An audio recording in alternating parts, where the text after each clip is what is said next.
Anxiety, depression, schizophrenia, साइकोसिस, neurosis, ADHD, phobias.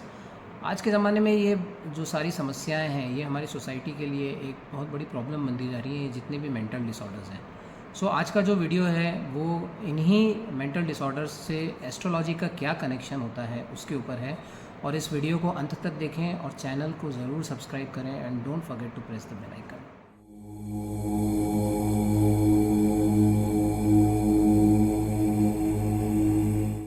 Hello दोस्तों, जैसा मैंने इंट्रोडक्शन में बताया इस वीडियो के, आज हम लोग बात करेंगे मेंटल इलनेसेस के बारे में और उसमें क्या एस्ट्रोलॉजिकल एस्पेक्ट्स होते हैं जिनसे ये मेंटल इलनेसेस देखी जाती हैं एक पत्रिका में, एक चार्ट में। इसके विषय में आज हम बात करेंगे और इस वीडियो को मैंने 5-6 पॉइंट्स में डिवाइड किया हुआ है। सो फर्स्टली, अगर हमें मेंटल इलनेस किसी भी चार्ट में देखना है तो उसमें सबसे इम्पॉर्टेंट होता है चंद्रमा की स्थिति। तो आप ये देखिए कि इस चंद्रमा की क्या स्थिति है, ये मून कितने मेलेफिक एसोसिएशन में है, मतलब शनि से या राहु से अगर ये चंद्रमा एसोसिएटेड है तो ये व्यक्ति को निश्चित डिप्रेशन, एंजाइटी, इस तरह की प्रॉब्लम्स देगा। मान लीजिए चंद्रमा के दोनों तरफ शनि, राहु इस तरह के ग्रह हैं तो ये मून डेफिनेटली उस व्यक्ति को मेंटल एंजाइटी, डिप्रेशन, फोबियाज़ और न्यूरोसिस, एडीएचडी इस तरह की समस्याएं दे सकता है। अपार्ट फ्रॉम दैट हमें ये भी देखना चाहिए कि ये चंद्रमा पक्ष बली है या ये चंद्रमा जो है ये कृष्ण पक्ष का है।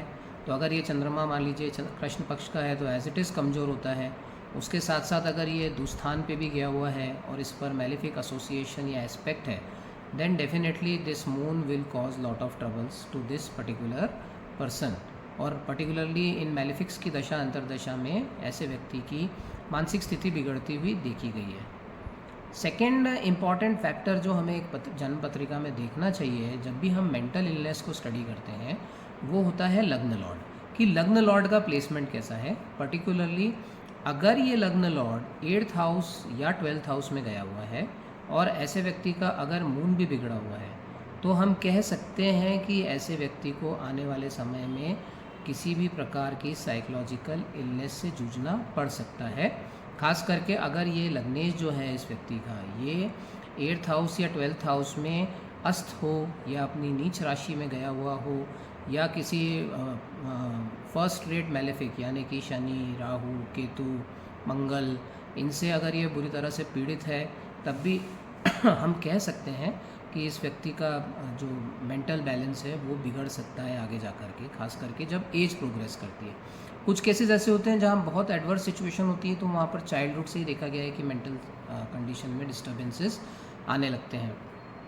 देन मून, जैसे मैंने कहा कि मून हमारा माइंड होता है, उसी प्रकार से मर्क्यूरी जो होता है वो हमारा लॉजिक होता है। सो आप देखेंगे कि अगर किसी को फॉर एग्जांपल कार्डियक न्यूरोसिस है, सो कार्डियक न्यूरोसिस में उस व्यक्ति को लगता है कि भाई मुझे कहीं हार्ट अटैक ना हो जाए, या अगर किसी व्यक्ति को हाइट फोबिया है तो उसको ऐसा लगता है कि मैं हाइट पे गया हूँ, मैं यहाँ से गिर जाऊँगा, अगर मैं नीचे देखूँगा तो आई विल फॉल डाउन। तो ये जो सारी समस्याएं होती हैं ये तब होती है जब हमारी लॉजिकल रीजनिंग भी कॉम्प्रोमाइज़ होती है। सो मर्क्यूरी बीइंग द कारक ऑफ द लॉजिकल रीजनिंग, जैसे मून तो हमारा माइंड है, मर्क्यूरी बीइंग द कारक ऑफ द लॉजिकल रीजनिंग, अगर मर्क्यूरी भी ऐसे व्यक्ति का एफ्लिक्टेड है, मान लीजिए मर्क्यूरी 8th हाउस या 12th हाउस में गया हुआ है, और 8th हाउस का मर्क्यूरी तो खैर उतना डिफ़िकल्ट नहीं होता है, लेकिन अगर मर्क्यूरी 12th हाउस में गया हुआ है या 6th हाउस में है और बहुत ज़्यादा पीड़ित है या बुरी तरह से अस्त है सूर्य से, चंद्रमा की स्थिति भी बहुत ख़राब है और लग्नेश की स्थिति भी बहुत ख़राब है, सो इन दैट केस हम कह सकते हैं कि इस तरह की जो मेंटल इलनेसेस हैं, एंग्जाइटी, डिप्रेशन या ये सारी समस्याएं जो हैं ये बुध की दशा अंतरदशा में या लग्नेश की अंतरदशा में इनको आ सकती है। One more aspect that we should check for mental illness is the placement of the 5th house, क्योंकि 5th हाउस जो होता है वो हमारी मेंटल एबिलिटी का घर होता है। तो अगर जो 5th हाउस लॉर्ड है वो इल प्लेस्ड है या वो मेलेफिक एसोसिएशन में है, सो इन दैट केस ऑल्सो, क्योंकि हम लोग जब रेमेडी करते हैं तब भी ये देखते हैं कि भाई 5th हाउस को हम लोग कितना पावर दे सकते हैं इनको इस कंडीशन से बाहर लाने के लिए। सो 5th हाउस की कंडीशन भी बहुत इंपॉर्टेंट है इसमें कि 5th हाउस लॉर्ड की क्या स्थिति है और 5th हाउस में कहीं बहुत ज़्यादा मेलेफिक प्लेसमेंट्स तो नहीं हैं जो इनको मानसिक रूप से परेशान कर रहे हैं जातक को। ठीक है, सो ये कुछ कॉम्बिनेशंस हैं। इसके अलावा चंद्रमा देखा गया है कि अगर चंद्रमा लग्न में है तो उसमें भी वो थोड़ा इंसान को डरपोक बनाता है, उसके मन में अनजाना फियर बना रहता है। मान लीजिए किसी के लग्न में चंद्रमा है और वो एफ्लिक्टेड है, या चंद्रमा के दोनों साइड में, दोनों तरफ में, मतलब 12वें भाव में और दूसरे भाव में शुभ ग्रह नहीं हैं, पाप ग्रहों से पीड़ित है, और तो इस तरह से लग्न में बैठा हुआ चंद्रमा भी जातक को परेशान करता है। This is also a big reason for mental illness. So these are the few combinations जो आपको देखना चाहिए एक चार्ट में जब भी आप किसी भी व्यक्ति की मानसिक स्थिति को रीड कर रहे हैं। Okay, now I will take you with a live example.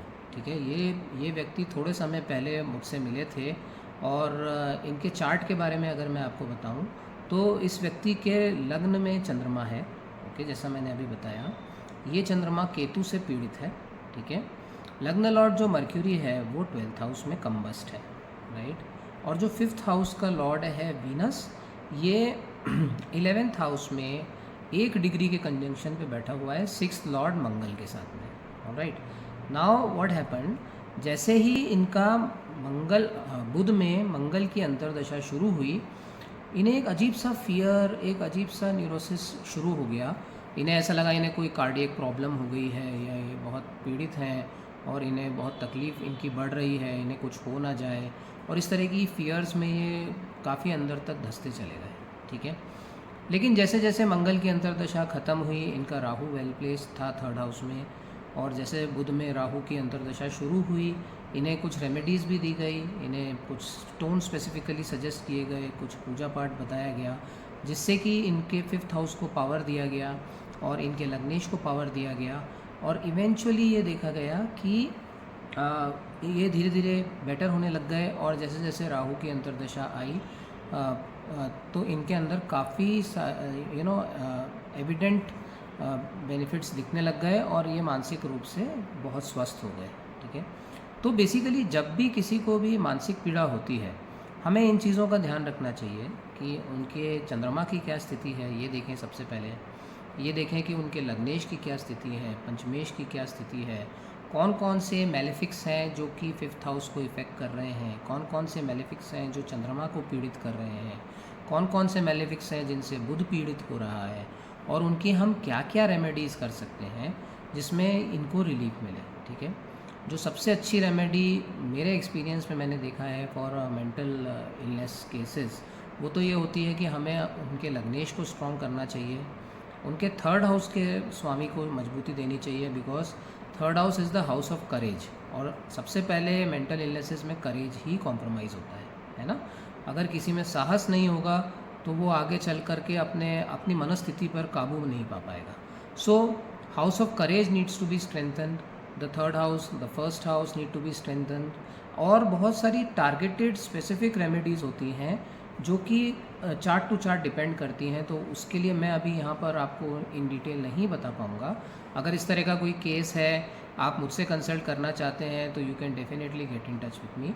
और आई होप ये वीडियो आपको हेल्पफुल लगा। ये मैंने थोड़ा सा शॉर्ट इसीलिए रखा है क्योंकि इसका परव्यू तो बहुत बड़ा है, लेकिन बहुत लेंथ में बात करने के बजाय मैंने आपको ब्रीफ पॉइंट्स बता दिए, जिसकी वजह से इंसान को मानसिक पीड़ा होती है ज्योतिष शास्त्र के अनुसार, और उनको किस तरह से हील किया जाता है। So that's all for today's video. Thank you so much for watching. Do keep in touch and don't forget to subscribe my channel. Thank you so much.